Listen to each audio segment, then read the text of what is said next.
देश के कई राज्यों में पीएफआई के ठिकानों पर छापेमारी चल रही है। असम, कर्नाटक, महाराष्ट्र और दिल्ली समेत कुछ राज्यों में पॉपुलर फ्रंट ऑफ इंडिया के कार्यकर्ताओं के घर पर पुलिस की छापेमारी चल रही है। इस कार्रवाई में 247 लोग हिरासत में लिए गए हैं।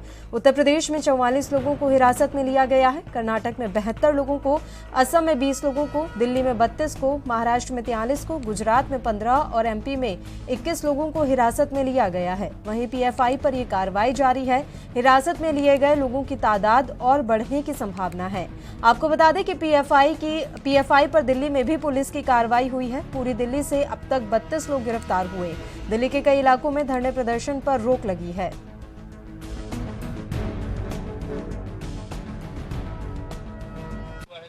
सुबह 3:30 बजे के करीब मेरे वालिद साहब को उठाया है। मेरे वालिद साहब का नाम मोहम्मद नसीरुद्दीन है, जिसमें कि कोई भी ऐसा प्रूफ नहीं है वालिद साहब के खिलाफ जो किसी उसमें संगठन से या बड़े तरीके से कोई अगर फोटोज हो, कोई उस सुविधा हो, उनका कोई किसी चीज़ में जुड़े हुए हैं, तो ये एक सरासर पूरे गांव में आतंक मचा रखा है। मगर किसी चीज़ को अगर कोई एप्लीकेशन है या हमारे खिलाफ कोई वो हो, FIR हो, तो उसको बताएं। हमने पूछताछ करी तो हमसे ये कह दिया नहीं, ऐसे उठा के चल दिए। लोग कम से कम 30 से 40 लोग थे सुबह के वक्त। हमने पूछताछ करी तो कोई पूछताछ नहीं बताई। हमने कहा कपड़े पहनने दो हमारे वालिद साहब को, तो वो भी नहीं पहनने दिए। अच्छा, क्या ऐसे ही उठा के चल दिए। मास्टर जी ने फोटो दिखाकर भी पूछताछ कर रहे थे, पुलिस के लोग फोटो दिखा रहे थे इसको जानते। फोटो तो कुछ दिन पहले हमसे एक फोटो लिया गया था। हमारे वालिद साहब ने कहा था किस लिए फोटो लिए जा रहे हैं। उनका ऐसी कोई बात नहीं है ज़्यादा बड़ी, इसमें के फ़ोटो लेकर मैंने ID और फ़ोटो दिए हैं, आधार कार्ड वगैरह, तो सब चीज़ जमा होने के बाद ये ले गए हैं। मानविंदर और संदीप दरोगा ले गए हैं हमारे यहाँ से, और फिर हर दिन 2-4 दिन से ही वे रेगुलर रोज़ आ रहे हैं। संदीप और मानविंदर बात कर रहे हैं, जिसमें कि कल शाम के टाइम हमारे वालिद साहब मास्टर नसीरुद्दीन मौलाना आज़ाद इंटर कॉलेज के संस्थापक हैं, जिसमें कि वे लेके गए हैं, क्या नाम है, कल थाने में बैठे हुए हैं, भोजपुर थाने में, वहाँ भी बैठ के बात करी हैं। तो कोई ऐसी परेशानी नहीं, अगर कोई दिक्कत होती तो बता देते।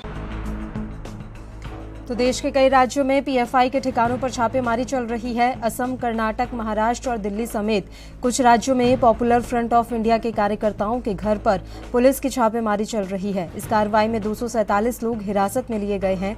उत्तर प्रदेश में 44 लोगों को हिरासत में लिया गया है।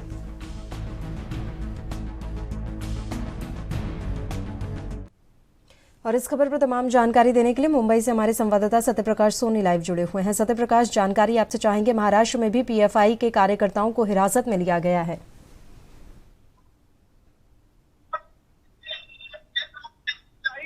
पर लगातार क्राइम ब्रांच और NIA की कार्रवाई चल रही है। हालांकि क्राइम ब्रांच को NIA से कोऑर्डिनेट कर जो है सहयोग के लिए कहा गया है। यही वजह है कि मुंबई क्राइम ब्रांच लगातार पीएफआई के तमाम दफ्तरों को कार्रवाई करते हुए 4 लोगों को गिरफ्तार किया है, जबकि 2 लोगों को हिरासत में लिया है। जिन्हें गिरफ्तार किया गया उन्हें कोर्ट में भी पेश किया गया। जानकारी है कि 3 अक्टूबर तक उन्हें NIA कोर्ट में रखने की इजाजत दी गई। फिलहाल यह जानकारी मिल रही है कि लगातार जिस तरह से आतंकी गतिविधियों में सम्मिलित पाए गए पीएफआई संगठनों पर लगातार मुंबई सहित महाराष्ट्र के अलग अलग इलाकों में कार्रवाई हो रही है। ऐसे में महाराष्ट्र के जालना और नांदेड़ में भी कार्रवाई हो रही है। पल्लवी जी, चलिए, शुक्रिया सत्यप्रकाश, आप हमारे साथ जुड़े तमाम जानकारी देने के लिए। तो देश के कई राज्यों में पीएफआई के ठिकानों पर छापेमारी चल रही है।